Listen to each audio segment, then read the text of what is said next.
It's my nerd world, and welcome to it. I'm your host, Jon Justice, and this is a self-publishing podcast where I hope to give you a unique perspective on self-publishing, the creative process from a brand new author, and what I have learned along the way. My nerd world.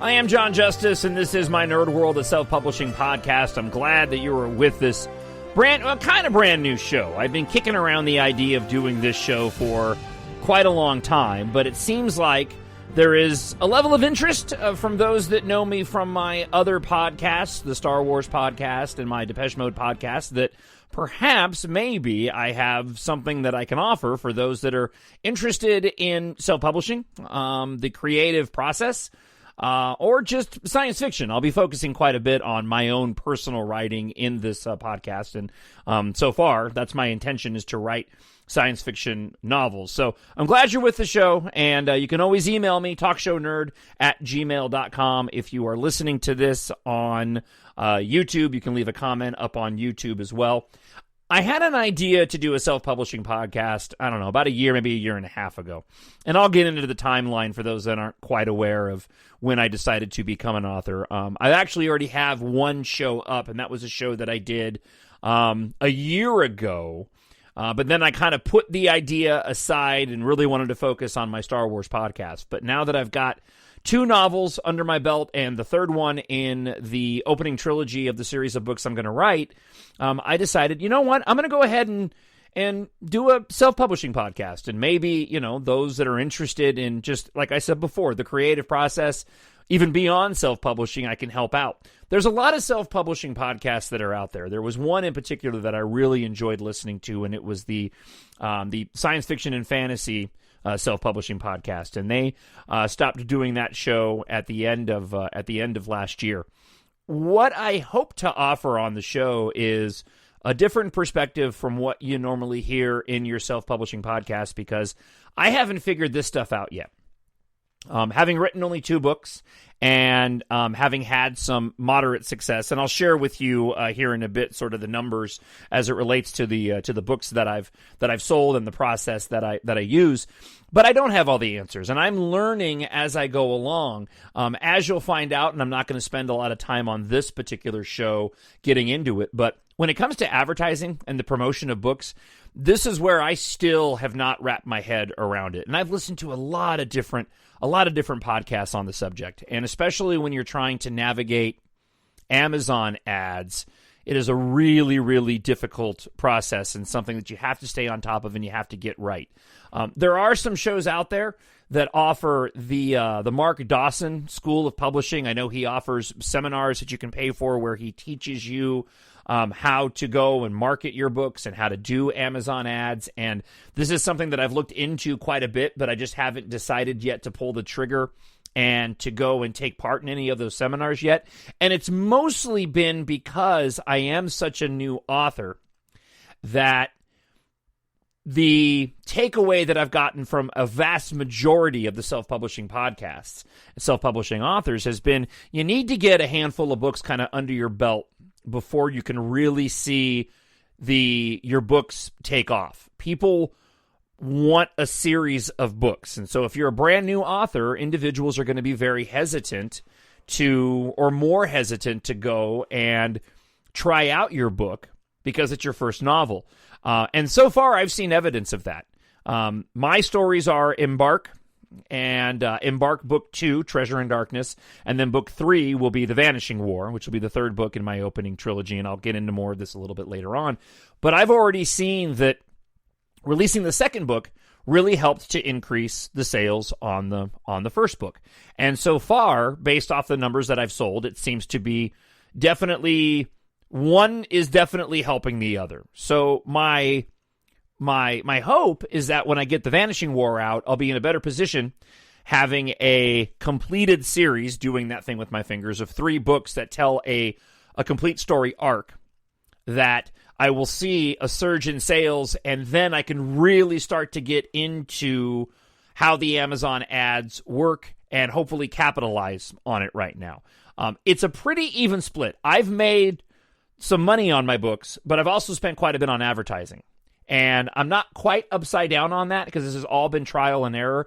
And this has been the plan from me from the start, the way that I've been doing it right now. But like I said, I really do hope that when I get that 3rd book out there, that I can really take advantage of those individuals that offer courses on how to do Amazon ads better than I already do. And maybe discover, and this is completely likely, that I've actually been doing the Amazon ads right, but because I only have 2 books out there, I just haven't been able to go and take advantage of that or seen the sales return, because most of the readers out there, and those that read a lot, right, oftentimes will wait until an author has 3 or 4 books or at least a series out before they go and take a chance with their own hard-earned money on a brand new author. So I hope that for those that are wanting to write or are writing and are new to the process, at a bare minimum, you'll hear stories and commentary and perhaps advice from an individual who's in the same boat you are, navigating the self-publishing world as a brand new author. So for this show, this week, I'm going to focus on my creative process and how I go about writing my books, how that's changed so far. I have sort of a bullet point list of the series of items, the checklist that I go through when I create the book.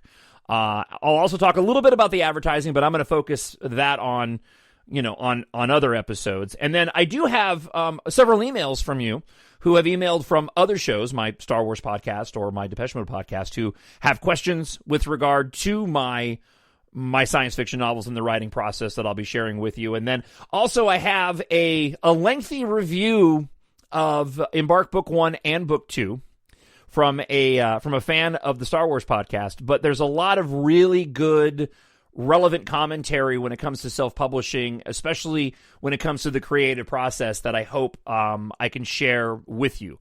And I'll also let you know if you're interested in purchasing my books and you want to see, what a brand, what a book written by somebody who will admit that he's an awful writer reads like. Maybe you can go and check those out.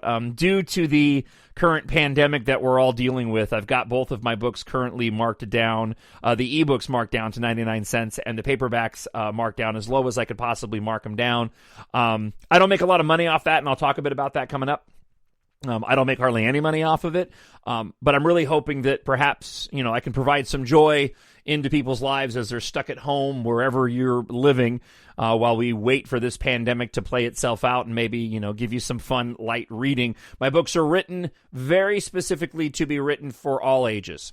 I very much take an approach like Star Wars, where I try to craft my stories as such to where an adult will enjoy them and we'll get the humor in it and the excitement in it, but they are as family-friendly as they can be, and a 12-year-old, and I've had this, a 12-year-old will even enjoy these books. I really tried to get into that sort of Star Wars mentality in writing these books. So let's start off here. How do I go about writing the book, and why did I do this in the first place?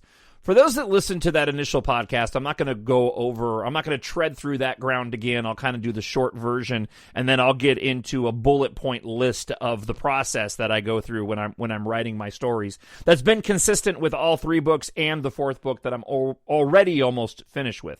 So going back to 2006, mid-2006, 2007, I've been a talk show host now for 24 years now, something like that. And I'm I hope to become a better writer, but I've always considered myself way better at telling stories on the air, and certainly not when it comes to grammar or writing. I've always been a horrible writer. I told this joke before, and I'll tell it again. Not really a joke, just an anecdote. But I used to write blogs back when they were a thing before you did podcasting, for the website, for the radio station I worked at in Tucson, Arizona. And I would write these almost daily blogs, just a short commentary based off of a news item of the day. Well, my writing was so atrocious that the guy that I do my full-time radio show with now, I'm a full-time radio talk show host Monday through Friday at Twin Cities News Talk here in Minneapolis, Minnesota. And the guy that I work with now, it's the Justice and Drew show. Drew used to be my program director and producer at the station that I worked at, where I hosted my own show, the Jon Justice show. That's where we ended up becoming best friends. My writing was so bad, though, that Drew would have to go in and rewrite my blogs and not only correct them from a grammar standpoint, but also from just a writing standpoint. He would basically have to try to decipher the point that I was trying to make and then make something cohesive out of it. That's how bad a writer that I was. So a number of years ago, again, right around 2007, I had this idea for a story. I was really inspired by the fact that, and I'm sorry, I keep saying 2007. That's way too long ago. 2016, 2017. My bad. Right around 2016, 2017.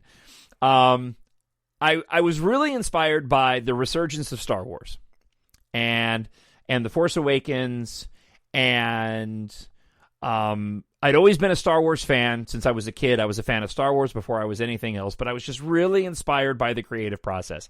I was fascinated by the fact that Disney had been sold, or Lucasfilm had been sold to Disney, and that now we had these other writers and these other directors that were taking over Star Wars and creating these new stories. And that idea continues to thrill me. I love the idea of what J.J. and I love what J.J. Abrams and Rian Johnson have done with all three of these new Star Wars movies. But I'd always been initially inspired by George Lucas and had wondered, man, what would it be like to go and create my own universe, right? It really isn't any different than when you're a kid and you see the firefighter, and I want to be a firefighter, or you see a race car driver, I want to be a race car driver, and I was like, man, I really love the creative process, and I love watching documentaries, and I wonder what it would be like to go and try to create my own universe. And George Lucas did this thing that was so special and so unique, taking the idea of science fiction and fantasy, combining the two, and then setting it in a galaxy far, far away, a long time ago. And that enabled him to create this fantastical world that was grounded in a sort of sense of reality that you could relate to, but it was in a different galaxy. And it was a time a long time ago. And it opens up this world of opportunity to basically do whatever you want with the storytelling. And I've said this often, but George Lucas kind of ruined it for everybody. Because anybody that goes and tries to create an alternate universe apart from Earth, right? You kind of just compare it to Star Wars. And so I thought to myself, man, I want to tell fun science fiction, because I love science fiction. And I love spaceships. I want to tell a fun story that has these elements of Star Wars. That has a very clear good versus evil dynamic, like the original Star Wars did. And certainly with the first book, EMBARK, that has a clear mission of what the heroes, the protagonists, need to do against the evil villain, right? But I want to get it off of Earth, and I want to get it out into the universe, right? I want to create a story that's like Star Wars, but it's not Star Wars, that has the fun, the appeal to all ages that Star Wars has, but again, not copying what George Lucas did. So I thought about, okay, George was inspired by Campbell and the writing, right? The hero's journey, Joseph Campbell. He was inspired by the Flash Gordon and the science fiction serials that he would see on Saturday morning, right? He was inspired by the classic stories of good and evil, Knights of the Round Table, King Arthur, Beowulf, those types of things. So instead of, I'm going to, instead of, being inspired by, well, let me back up. Basically, I wanted to be inspired by George Lucas the way that George Lucas was inspired by those other things I mentioned. And then also look to the things in my life that I find most interesting and fun and inspiring, and the storytelling that I enjoy. I was weaned on 80s science fiction and Star Wars, that's obvious. But then the coming of age comedies, from the 80s, your Say Anything, right? Getting into the 90s, your Reality Bites and your singles, the John Hughes films. I love those young love romantic stories, right? Fast Times at Ridgemont High. I mean, the list goes, career opportunities. I mean, the list goes on. And I'm naming some weird ones, but these are the things that I really loved growing up. I love the tension and dynamic of a movie like Mr. and Mrs. Smith, right? With Angelina Jolie and Brad Pitt, things like that. And then I had sort of modern storytelling. And getting into writing EMBARK, I was like, man, I really like what Ready Player One did and Ernest Cline did by injecting all this 80s nostalgia, right, into that storytelling. I wonder if I can play with that, but maybe do more of the 90s and the 2000s and the things that inspired me, right? So that's an element in my story. And then I thought about Fast and Furious. And I thought about Fast and Furious, which seems odd, but this is the reason why. I thought about Fast and Furious because I like auto racing. I love NASCAR, right? Star Wars, Depeche Mode, and NASCAR. Those are the three things that give me joy in my life that fall under the banner of, God and my family and my job. Star Wars, NASCAR, and Depeche Mode. And they switch in terms of importance, depending on mood and time of year and stuff like that. So I liked the idea of what Fast and Furious did in having this group of characters together and the customization of their automobiles. And I thought, man, what if I took the concept of car culture in America and I pushed the story way into the future. And if you've read the books, I don't get specific on how far into the future it is. And I did that intentionally. I wanted to kind of leave it open, right? Because I wanted to play with the technology and I didn't want to be pigeonholed. I didn't want to make the world a post-apocalyptic place. You see that all too often. I wanted just a future Earth where air and space flight culture has replaced car culture, where the spaceships, for lack of a better term, that's what they are, the spaceships were as customizable as automobiles were. And then have this group of friends who end up getting swept up in this larger global story of an industrial apocalypse, an industrial accident catastrophe gone wrong that ends up infecting the entire planet, that results in, devastation from the factories blowing up, along with what happens with Yellowstone. And maybe I can take those elements and craft this into a story. So that's where the whole idea started from. I knew that I wanted to tell stories that were going to be out in outer space, but I needed to get humanity out in outer space. So honestly, originally, the thought was just to write one book, and that was going to be EMBARK, just to challenge myself to see if I can do it. And then I did, and I loved it so much, I decided to write the second book. And then I loved that so much, I decided, you know what, I'm going to keep writing these books, and that's where we are, and that's where we are now. So that initial book was really written from a desire of, can I do this? Is it possible to do this? I'm going to challenge myself to see if I can actually write. Just the thought for me of, can I actually write a book? Me being the horrible writer that I am. That's where the inspiration came from. And then the story just kind of flowed from there. I filled it with the things that I love. And that's how I write. I write my stories based off of what I would want to see on the big screen. I really do write stories for people that love movies.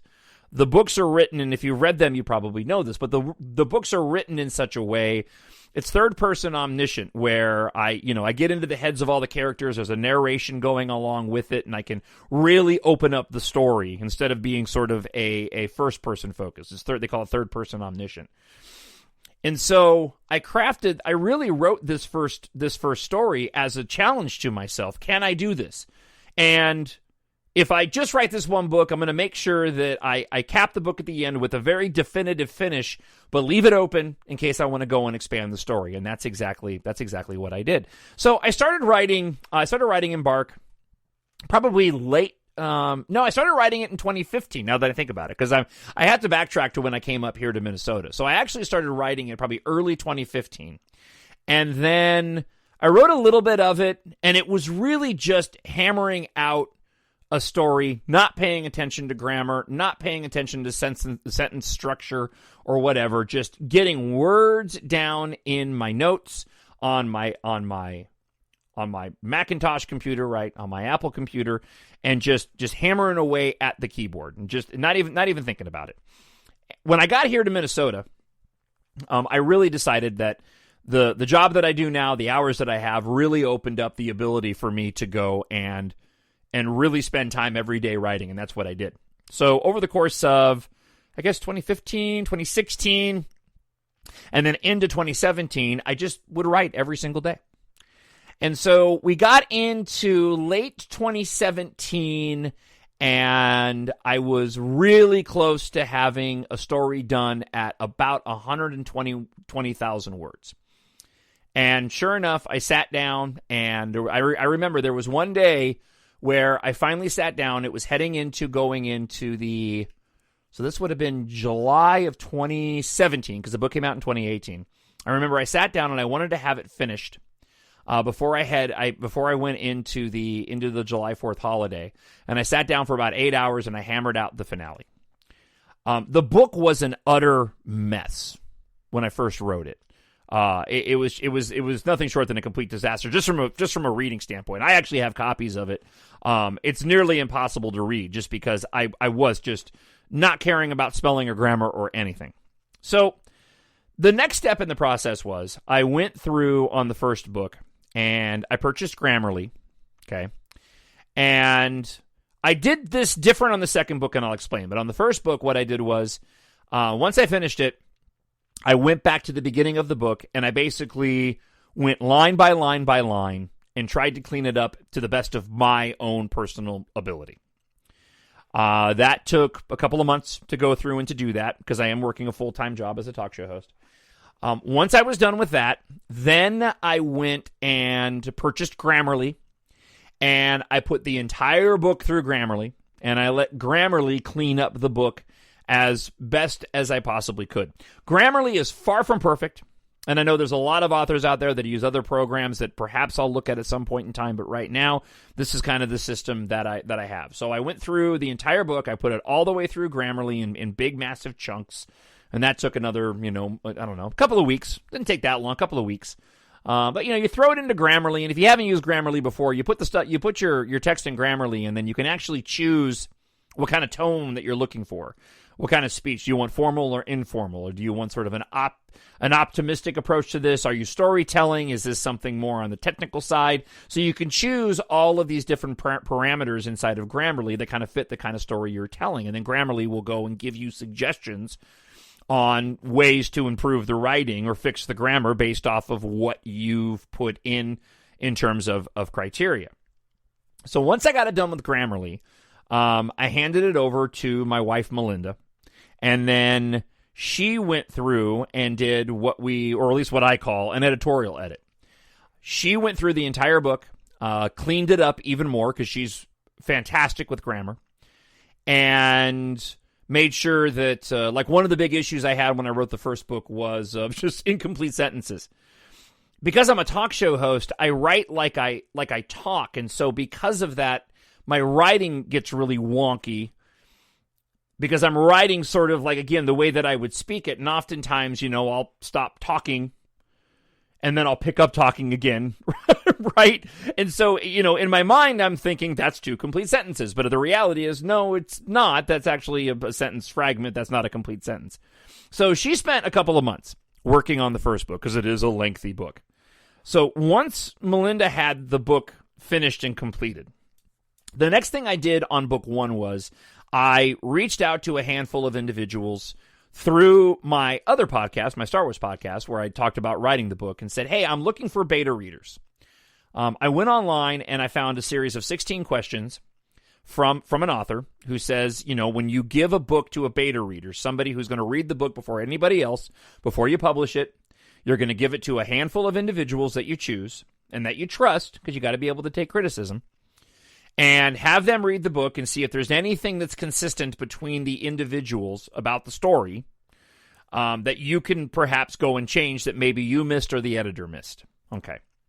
So I did that, and then once I got back the feedback from the beta readers on the first book, now I had an almost finished product. I had a book that had been changed via beta reader suggestions.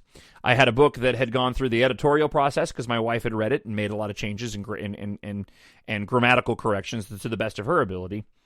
And then what I did was I reached out and I found a proofreader. And there's a lot of proofreaders out there. A lot of people have different ideas on what a proofreader should do. You can hire individuals who can edit a book. And I could have hired a separate editor. It costs a lot of money. So I was attempting to, in this process, try to save money at the same time. And with Melinda being a stay-at-home mom and not having any sort of timetable, it worked out really well to have her go and edit the book. So I ended up finding a proofreader. Her name is Angela Wallace. She's based out of California, and she's absolutely fantastic. And I gave her the book to go and proofread.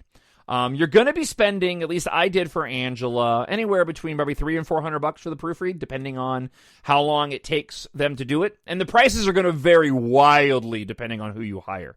A lot of the editorial and copyrights cost quite a bit more. You can spend anywhere from $1,000 to $2,000 depending on who you go in and hire.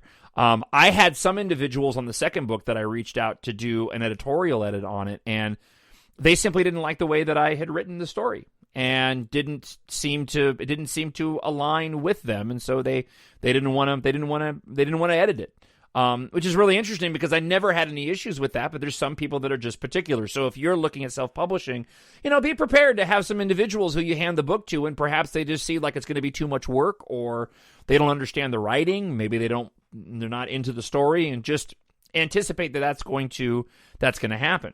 So while Angela was proofreading book one, I decided to go ahead and start recording the audiobook because I made the decision that I was going to go ahead and do the narration on the audiobook since I'm a talk show host and I tell stories on the air. I know these characters, and mostly because I am a talk show host and people do know me, I assumed, and so far I was correct, that I would get a lot more individuals buying the audiobook because they know me and I narrated it, so they know my voice and they know my style, than I would have if I had gone and hired somebody through Audible, which you can do, to go and narrate the book for me. Could I find somebody who could narrate the book better than me? Absolutely I could.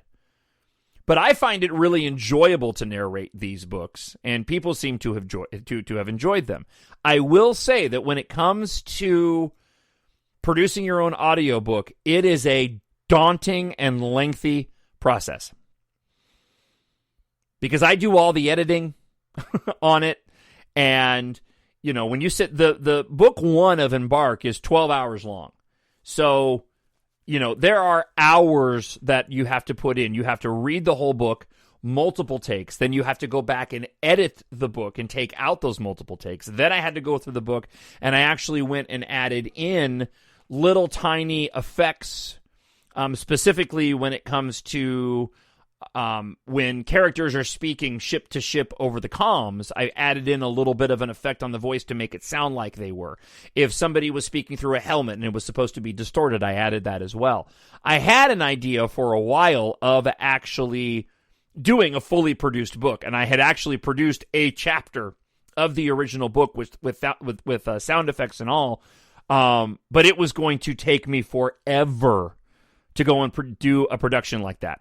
If I ever just became a full-time writer, which I have no intention of doing that now, I love what I'm doing as a talk show host, but if I decide down the road that I'm going to retire and I'm just going to be an author at some point in time, years and years down the line, I may go and do that. If I'm doing this full-time and this is my primary source of income, then I could see myself sitting down, grabbing, a sound effects library and going in and adding all the sound effects. But that's the only way that that's going to end up happening. So I tried to find a middle ground by adding in just enough effects to where I could put those in the middle of the editing process without having it dominate my time. So I did that while the book was being proofread.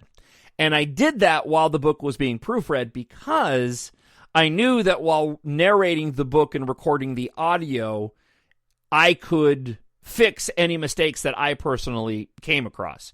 Grammar and punctuation don't mean nearly enough when you're reading something. And the story wasn't going to change. I actually did this on both books. So once the proofread came back to me from Angela, that's when I would go and format the paperback. I do my books exclusively through Amazon. So Amazon will basically do everything for you. You can sign up for free at Amazon. If you sign up for their KDP program, you can't publish your book anywhere else. But if you sign up for their KDP program, you can publish your books and sell them through the Amazon website. They provide you all the templates you need when you want to format an ebook or a paperback, and I'll get back to that in a second. They even offer you ways to go and create your own cover. I'll get back to that too.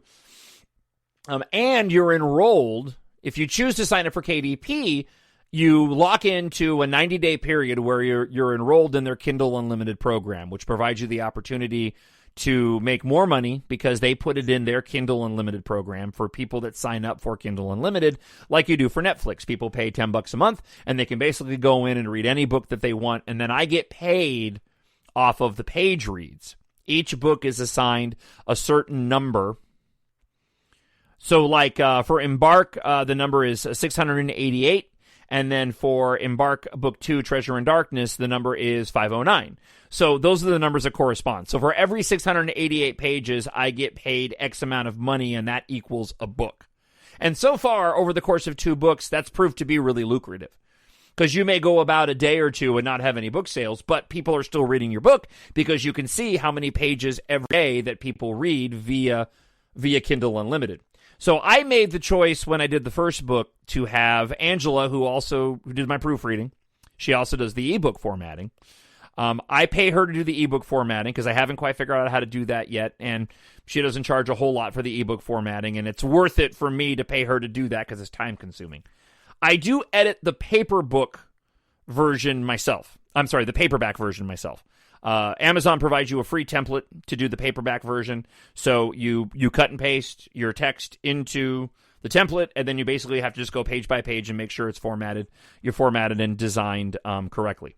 Once you have your ebook done, right, your ebook file done, which Angela did for me, and once I have the paperback formatting done, I convert the paperback to a PDF, and then you go on to Amazon.com and you follow the steps. And there you can go ahead and upload your book, and you put your book up, and usually within 24 to 48 hours, they have both books available for purchase, and you can go in there and adjust the price as you want, and then you start getting into the advertising, which we'll talk about on another show. In the middle of this whole process, and I don't know exactly when I did it for EMBARK, but I found a cover artist. His name is Tom Edwards. I've seen a lot of his work done on a lot of different sci-fi novels, and I really, really liked his style. So that costs about $500 to $600, but he schedules a 2-week period, and he goes through just this creative process with you. You give him an idea however you want. Scribbles on a paper, nothing but a word description. You give him, this is what I want my cover to look like. These are what I want my spaceships to look like. And I'll get into a little bit more of this in the Q&A portion with the emails that I received. He sends over a really rough version, and if you've been to mynerdworld.net, which is the website that I use for my books and my podcasts, mynerdworld.net, you can actually see some of the original concept art from all 3 books available there. So he'll send over a rough concept of, hey, this is what I'm thinking for the cover based off of what your description was. And then I'll say, cool, that'll work. You know, that's a good rough version. This is what I want the spaceships to look like. And on the first book, and you can see all these images there, I sent him descriptions, I drew little drawings, and then he sent back versions of the ships based off of what I sent, and it was utterly amazing. And again, I'll get into more of that later on. So you go through about a 2-week process with him, and then you get all the different versions of the cover you need. So I get the cover, I get the thumbnail for the ebook. I get an individual, I get both the front and back cover for the actual cover, and then I get just the front cover that I can use for the ebook advertising. I also get Facebook versions. I get Twitter banners, and he also gives me full high-resolution versions of the entire cover front and back without the text or the lines for the spine, which I use as backdrops on my computer. The artwork is utterly amazing. So if you want to see any of that, go to mynerdworld.net, and you can check it out there under the artwork page. The audiobook for the first 2 books and the third book, I'm going to do it the same way. Because the audiobook takes so much time, I really try to focus on getting the ebook and the paperback done, recording, as I said, the audiobook through the entire process. But what I've done on the first 2 books and what I'm going to do in the Vanishing War is I'm going to use the release of the audiobook about a month after the paperback and the ebook as a means to promote the audiobook, but then also promote the book in and of itself again. So, after about a month, you're past sort of the initial, hey, I released a book. And I was really blessed to have a large group of people who already know who Jon Justice is and who would be interested in reading a book that I wrote because they know who I am as a person, even if they aren't sci-fi fans. So I had an absolute advantage over a lot of new authors who don't have an audience like that. So, and I am fully aware of that. And it actually bears out in the numbers. So I've sold just over 1,000 copies cumulatively of EMBARK Book 1. And over the same time period, I'm matching kind of the same time period, but in total, I've sold about 500 copies of EMBARK Treasure in Darkness. Now, EMBARK Treasure in Darkness has only been out half the time that EMBARK was. So if you look at it from sort of an even split standpoint, I've sold about as many books of Book 2 that I did in Book 1 of the first time frame. But I'm also very well aware that the sales on EMBARK Book 1, especially at the beginning, was largely due to the fact that people do know me and wanted to check the book out, and some of those people probably aren't sci-fi fans or, didn't care for it, and, we're like, hey, I got Jon's first book, but it's not really my cup of tea, so I'm not going to bother with the second book, and I totally expect that. On the audiobook side of things, audiobooks are more expensive. I've sold over 200 audiobooks. And they continue to sell, and it ebbs and it flows. And I usually average, at the end of the month right now, even with both books, I usually end up averaging at least a sale today. It ebbs and flows. Like this week, actually, matter of fact, I can even tell you. If I go into Amazon Direct Publishing, I'll give you a snapshot.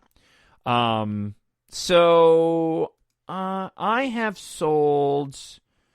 Yeah, so let's go back to, March 17th, I sold 2 books.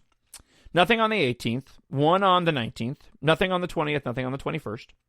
I did, but again, I can see the KDP, and the books are being read via Kindle Unlimited. So that's what's cool about being, for me personally, with Amazon, is that most people go to Amazon for their books, and I know there's a lot of individuals that'll talk quite a bit about the benefits of selling wide, which means you put it out on the Barnes & Noble website and Smashwords and Kobo and places like that. I've just found it to be an advantage to sell strictly on Amazon, having it all in one place. So on the 21st, I sold no books. And then on the 20th, I did. I'm sorry, on the 21st, I didn't. 22nd, I sold 7 books. 23rd, I sold 10 books. 24th, 1. 25th, none. Yesterday, the 26th, 2, and then today I've already sold 1. So I usually average at least a sale a day when you look at it its entirety, and it varies between paperback and ebook. Now, that's actually pretty good when you consider that The Vanishing War came out October of last year, and EMBARK has been out since November of 2018. So I'm very pleased with the number of books that I have personally sold so far. My goal continues to be to develop a new audience that's not based on my radio work, but a brand new audience of readers. Now, there'll be many people who listen to my show that I do with Drew who will buy my book and become fans. There's no doubt about that. But I also want to develop a fan base apart from all of that of people who just want to read science fiction stories. That's my goal, is to go and have a completely separate audience of individuals that have no idea, no interest that I'm a talk show host whatsoever. TalkShowNerd at gmail.com. You can leave a comment on YouTube if you're watching there. But any questions you have about the process, I write it, I put it through Grammarly, I do a line-by-line edit, I send it to beta readers. In the middle of while the beta readers have the book, Melinda will start her editorial edit, and those kind of coincide together. As I get the beta reader feedback, I can go back into the book and make changes, and Melinda can continue her work. And once she's done with her edit, I send it off to my proofreader. While the proofreader has the book and is doing the proofread of the book, I record the audiobook. I get it back, I format the paperback, I send it off to be formatted for ebook, and then I publish, and then I do the audiobook about a month later to continue with the promotion. And again, we'll talk about advertising. I've been a little bit upside down on advertising, but I'm being better about it. Amazon's really weird. And I don't just advertise through Amazon. I put up ads through Facebook. I put up posts on Twitter. I'll talk about that in another podcast. I have a whole separate account for my EMBARK series that I use to promote the book, and I use very specific hashtags when I promote it on Twitter. It's harder to track. When I do stuff on Facebook, I can get data from Facebook that shows how many clicks I got, but it doesn't necessarily tell me if somebody went and bought the book. And it's the same thing with Twitter. I really have no idea, right? I can assume that the Twitter ads that I run work. They're free. I'm just putting up tweets, right? But if I look at my advertising, I can tell what advertising has sold for the day. And if there hasn't been any advertising off of Amazon, then I know that, okay, that sale came from another place. It either came from me talking about it on the radio show, or it came from an ad that I put up on Twitter. All right, let's get into the email. And first we'll start with J.O.B. And J.O.B. writes this: concerning EMBARK. Besides Star Wars being your inspiration, what else was? Family, friends, coworkers, political figures. Okay, so my inspiration was really, I didn't base it off of friends or family. I did base one character off a person, and I'll get to that in a moment. I really just wanted to go with more of your standard archetypes. The lead character in EMBARK his name is Taft, and he's pretty much an avatar of me for the most part. I changed some characteristics that aren't like me, but sort of his thought process and how he views things, especially when it comes to romance, because there's a lot of romance in the first book. And I didn't want to do a romance where you had to wait till the end of the book for the couple to hook up. I wanted it to be sort of a beginning part of the story, so that you kind of get to go on this adventure with two individuals, being Taft and Katha, who are sort of discovering their own romance while the story is moving on, rather than finding out if they're going to be together to the end. I wanted them to go on this adventure and to have them like each other, have that be revealed, and then see how their relationship develops with them liking each other throughout the book. The villain in the book was based off of somebody in my life who was a former boss of mine, who was incredibly frustrating and I did not like. And so I took a lot of characteristics from that particular individual. But I pulled from other places, and so I included a director of sort of operations in the military. His name is Director Vivsow. I used the director title because of Rogue One. I liked that, Director Krennic. Even though the villain in the story of EMBARK, Sin Argum, is a little bit inspired by Krennic from Rogue One. I liked the title and I attached it to somebody else. I specifically didn't go off of friends and coworkers because I don't have a lot of friends. I mean, I have friends, but I'm not a big friend person. I kind of have a core group of people that I gravitate towards. And I didn't want them reading the book and then, I just thought it was weird if I based anything too heavily on there. There are some things, and I won't say, there are some things in the characters that are little tiny tidbits of other people, but there is no straight sort of one-to-one comparison that you could give. The Katha character does have characteristics of my wife Melinda, and that just seems obvious. She's the woman that I'm in love with and married to, so that seems obvious. But I also included some other things, much like I did with the Taft character, who's kind of based off of me. When designing characters or vehicles, did you use visual references of things you like, or just write it out on a piece of paper? So, when it came to designing the characters and what they wore, what I would do is, I love the Art of Star Wars books. So I loved going into the Art of Star Wars books for all the Star Wars movies, but specifically the new ones for Rogue One and for Solo and for The Last Jedi and for The Force Awakens. These are all written when those movies were out prior to The Rise of Skywalker, obviously. I went in and I looked at the concept art for those books that I liked that they didn't use in the movies, and kind of went, oh, that would be a good outfit for Katha. So let me kind of play with that a little bit. That would be good for Taft. Let me play with that for a little bit. When it came to the vehicles and the spaceships, I really just ran with what I had in my head and what I wanted to see as far as a design for a ship, and making them compatible where you could take the thrusters off of one ship and put them on another. I wanted them to look different than what we'd seen before, but still be grounded in sort of a real world aesthetic. I developed the lift manifolds on the vehicles to give them, they call it science fantasy. I developed these lift manifolds to, make it easy to get the vehicles off the ground without having to worry about the physics that we deal with now when it comes to having massive fuel tanks to power a gigantic vehicle. I wanted something that I could use in the story, and that's what I did with these lift manifolds. Okay, if I create this sort of fictional lift manifold that can provide sort of anti-gravity lift to the vehicles, then I'm good to go. I can throw thrusters on this thing, and we're off to the races. I specifically didn't want to put wings on the vehicles.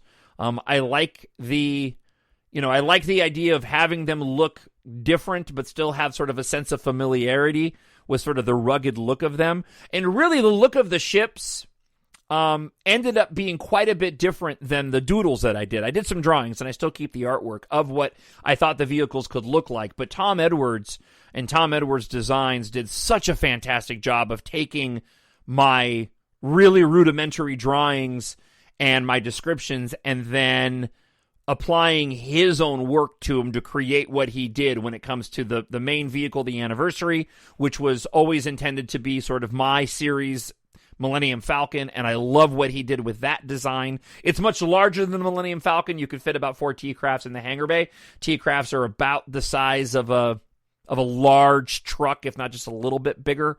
What he did with the D-Corp vehicles, which is the evil corporation, they look like they're in the same universe, but they're very distinct and different. I really liked that. And then when we got into Treasure in Darkness, and I created my trio of assassins, the Triad, I really wanted them on essentially like space bikes. And I was really inspired by some concept art that didn't make it into Ready Player One. And the group aesthetic of the characters is also very loosely based off, but inspired by the people in Ready Player One. So, again, I used a lot of different stuff. I used the concept art even for the vehicles as well as inspiration. And then just a lot of what I thought was cool and what was neat. And grounded it a lot in reality. So I created a whole dynamic within the stories of trying to inject that sense of nostalgia of the things that I love, like they did in Ready Player One, but make it match me. So I basically created a storyline where they call it Grand Old Age Rock. And that time period, the time period that I grew up in, way into the future, ended up becoming nostalgic, like we've seen the 60s and the 70s and the 80s all become at certain points of time in history nostalgic, depending on what's going on. I basically took that concept of, all right, we get nostalgic for the 80s, we're going to get nostalgic for the 90s and the 2000s in this future world, and that way I can play with modern music that I love and even music that I grew up on as a kid. What is your personal creative process? You said you fly by the seat of your pants in the way that you write, but what was your starting point? I went through a little bit of that at the beginning here, but I'm a pantser. A pantser is an individual who basically sits down and doesn't really map anything out. You kind of fly by the seat of your pants and you go by what inspires you. I write what I would want to see on the big screen. And so I approach every scene with, what would I want to see, sitting in a theater, and then I go and I write the scene. I've written down loosely sort of, beginning, middle, and ends before, and I generally speaking have a loose idea in my head of how the story is going to end, but I often find myself deviating so far off of what I wrote in terms of notes that it's almost pointless for me to go and map that out. I can go and find notes from EMBARK of how the story was supposed to go, and you would see that it's drastically different than what ended up being the finished product in a very good way. Last question. Do you get input from your family and or anyone else for the story and characters? Not very often. I'm currently in the process, while Melinda finishes up editing The Vanishing War, Book 3, I'm in the process of writing a standalone book that'll sit in between. It'll be Book 4, but it'll sit in between 3 and 5. 5's going to start the next trilogy of stories, larger, epic in scope. This is kind of a spin-off story about one particular character who's from the third book of The Vanishing War, and an adventure that he goes on. And that's written in third person, and it's going to be a much shorter book. There was a portion of that story where I had to consult with my wife, and even with the help of my 13-year-old, to try to figure out what I was going to do based off of a situation I got the character in. But for the most part, I kind of just go with my own inspiration. All right, Scott Cords writes this. Now, he's written a book and wanted to pick my brain over my writing process, okay? So he writes this. From a writing perspective, I've struggled for a long time with the concept of outlining my story. I think I've figured out in a way that's useful for me, right? So perhaps through the podcast, you can help with your process, and I've done that quite a bit already.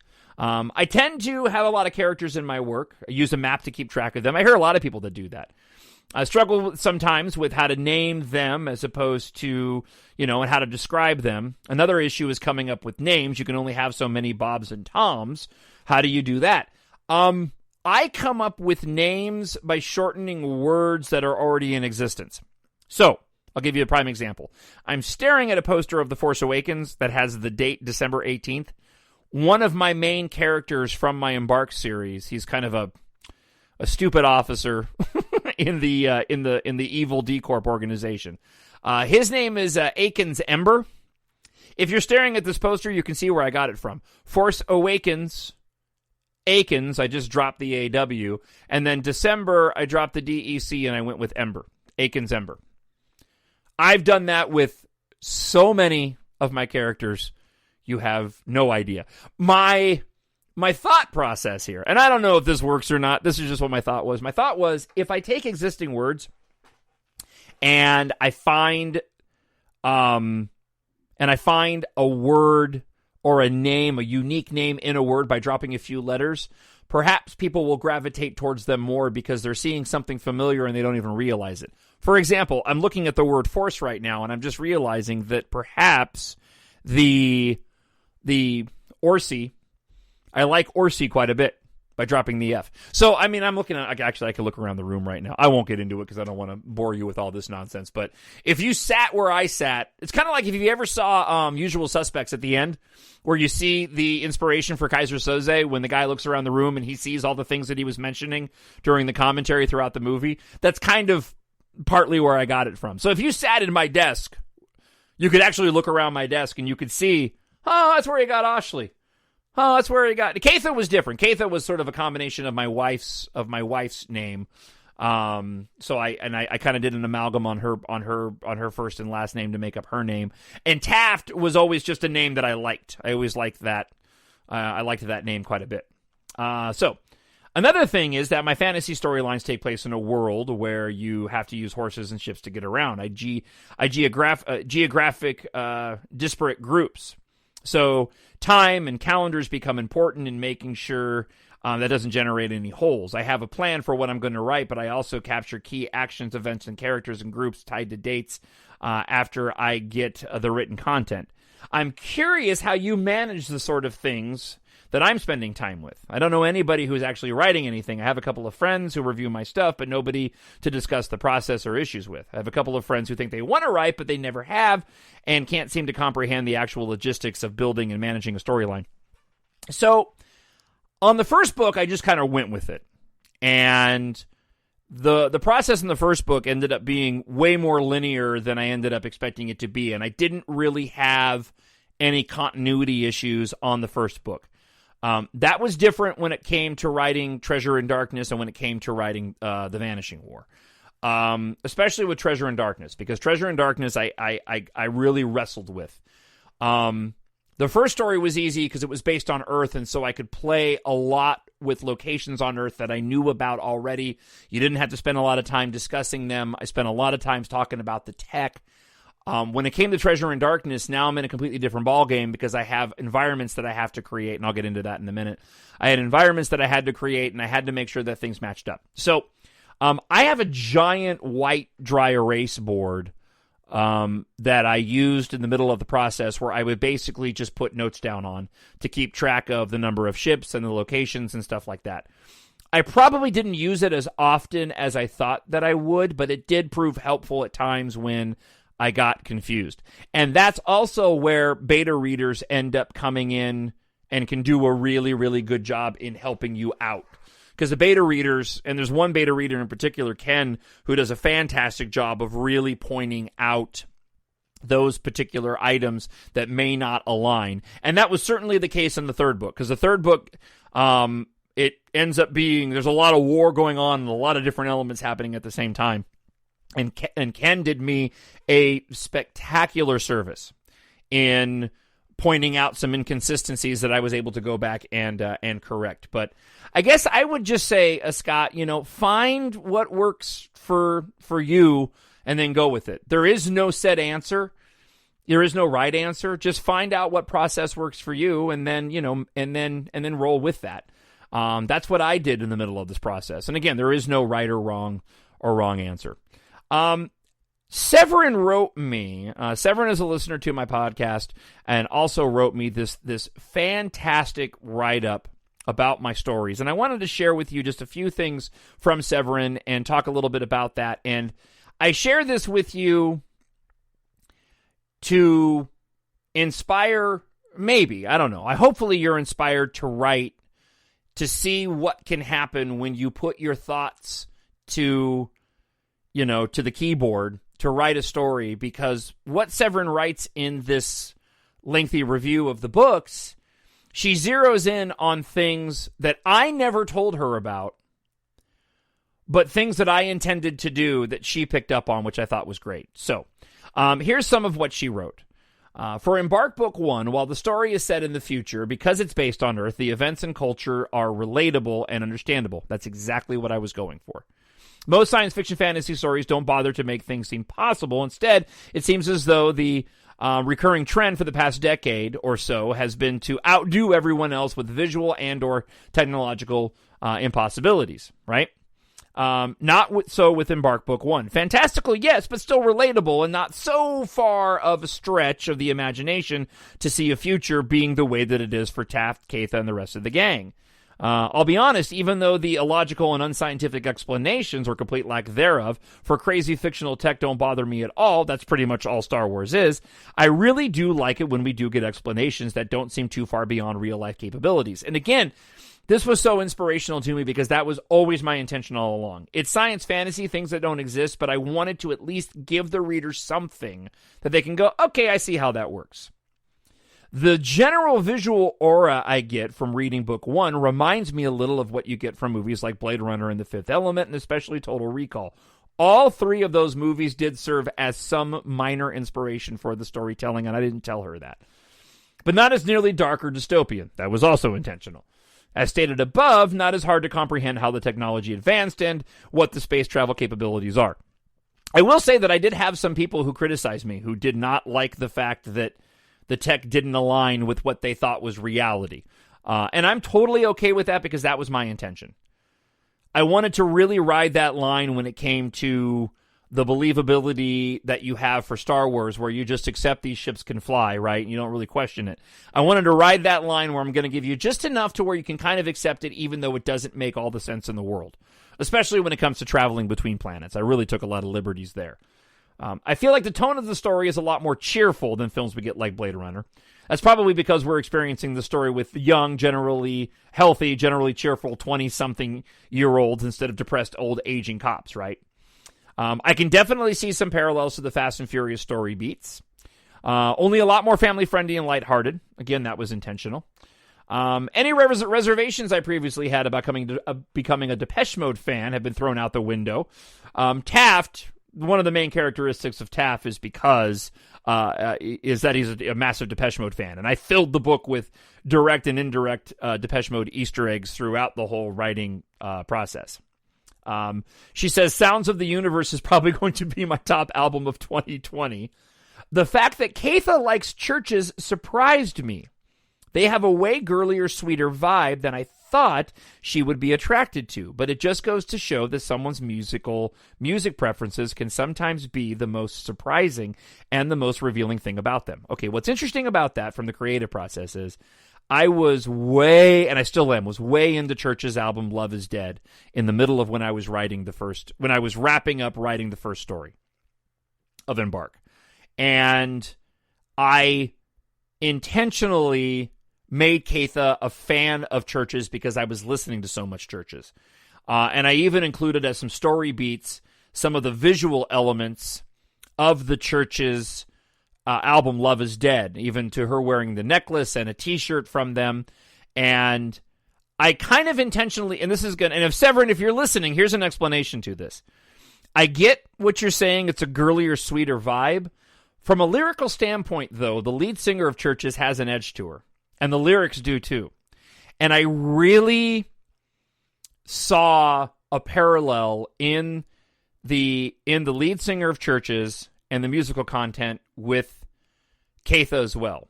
Because with Keitha, you're not seeing everything. There's a dynamic going on there that's not available on first blush. I wrote her in such a way that she wasn't like from an aesthetic standpoint, right? From just her looks alone.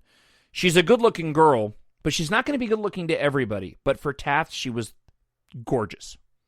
That was my intention. And I see Church's music that way, right? Church's music isn't for everybody, but for the people that do like it, they love it. Depeche Mode's that way too. So I really wanted to give something that gave Keitha an edge that said she's female, she likes girly things, but she likes the girly things that have an edge to them. So that's why I went and did that. My enjoyment of Treasure in Darkness is sky high. As I said before, she was 8 chapters in when she read this, and it feels like she should be 20 chapters in based off the pacing of the first book. Everything that happens, action, dialogue, narration in book 2 is denser, tighter, and faster, and that was my intention. When I wrote the second book, I really just wanted to get into the story, and I wanted it to be shorter and relentless. This is a good thing, and I consider it an improvement over book 1. It's a mark of efficient writing. Thank you very much for that. It seems to me that Treasure in Darkness is more thorough than book 1. I love having the inside scoop on movements, textures, colors, scents, shapes, emotional intent, and circumstances straight from the author. It makes for a more consistent story and a way more colorful visual and narration and more engaging with the characters. Speaking of colorful narratives, Holy Shades Book 2 is colorful. Maybe it's just due to the fact that we're not in Kansas anymore, but I think there's something more to it than that. The narration, the action, the dialogue, more palpable, visual, and visceral. I don't have to write much on how this is a good thing, but I'm sure it's directly correlated to the more fleshed out character details and narration mentioned above, right? And that's true too. When I wrote Treasure in Darkness, I wanted, again, what would I want to see on the big screen? And I love vibrant movies. I love Avatar. I love Tron Legacy. I just love movies that have a vibrant color to them. And this was going to be a movie where things were not, or I'm sorry, not a movie. This was going to be a book where not everything was going to go the way that the heroes wanted. I really wanted the second book to be the Empire Strikes Back of this opening trilogy, and that's what it ended up turning into. But I wanted there to be a very specific and distinct visual presence to the book, and it was so rewarding to hear Severin go and write that actually worked. Okay, so she wraps up on this, and I'm cutting quite a bit out of this, but I appreciate everything that she wrote. If COVID-19 comes to claim me, I'm going to have been satisfied with reading my Star Wars prequel novels, which are the other books my husband got me for my birthday. Thank you for writing a good stories. I'm always looking for a clean young adult novels that my future kids will be able to read, and these books have passed the bar. I can't wait to read more, Severin. And I wanted to share that with you. It is a bit of a promotion of the book. There's no doubt about that at all. But I also wanted to share that for those that are considering writing or are writing, those are the rewarding moments for me that I'll always remember when somebody, when one person gets the book and what your intention was, it really does go and mean the world, and really makes it all worthwhile. All right, so that's it for this first episode of a self-publishing podcast. I went way longer than I intended, and that always seems to happen when I do podcast. If you have any questions on any part of the creative process, self-publishing, writing, science fiction, TalkShowNerd@gmail.com. Drop me an email or leave a comment up on YouTube, and I'll definitely include it in next week's show. All right, I would be remiss if I didn't promote my own books in the process of all of this. So if you are brand new and you're like, I don't know what in the world this dude's talking about or what his stories are even about, here's a quick 1-minute ad to promote EMBARK Book 1, and then I'll be back with some closing comments. For Earth, the end is near. Only a reluctant hero and the girl he loves have the power to save humanity's future. It's the not-so-distant future, and car culture is replaced by air and space flight, made possible by two of Earth's largest corporations. Flight mechanic Taft Guardia spends his free time racing through the skies with his 3 best friends and the girl he longs to be with, headstrong Keith Amaro. With the planet on the brink of an industrial apocalypse, a powerful and ruthless corporate madman, Sint Argum, moves to exploit the disaster with his covertly created military. When Taft, Keitha, and their friends uncover a shocking secret, Sint Argum will stop at nothing to find them. Time on Earth is running out, but with the help of a ragtag group of young pilots, they'll fight for humanity's future and survival among the stars. My nerd world. So right now, in the middle of this pandemic, I have the ebooks for EMBARK Book 1 and 2 at 99 cents. That only allows me to get 35 cents on every book, so right now I'm not doing it for the money. I've marked the books down for the time period, and probably I'll keep them that way for a little while, in hopes that not only do I, sell some more books and get the more books out there as a promotion for the third book, but also hopefully they can keep some people entertained while you're in the middle of writing out this pandemic. So if you go to Amazon.com, the ebooks are 99 cents. The paperbacks are both priced as low as I can price them. I think right now, actually, I can tell you if I go and pull this up right now, you can get EMBARK is $11.99. It's about 120,000 words for the paperback, and then for Treasure in Darkness, which is just over 90,000 words, it's $10.99. So purchase of the ebooks will get you a huge discount on the audiobook, which you can also get at Amazon.com. Just go to Amazon, search for EMBARK, Jon Justice, Jon Justice.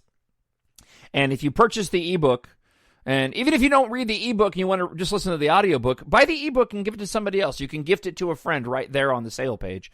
And then you can pick up the audiobook for like half price, right? And that's a lot. And that's not, I think the Treasure in Darkness is just over 9 hours, and book 1 is 12 hours long. So head on over to Amazon.com, pick up your preferred version, and get them while they're cheap. When book 3 comes out, I am going to be putting them back up at their normal prices.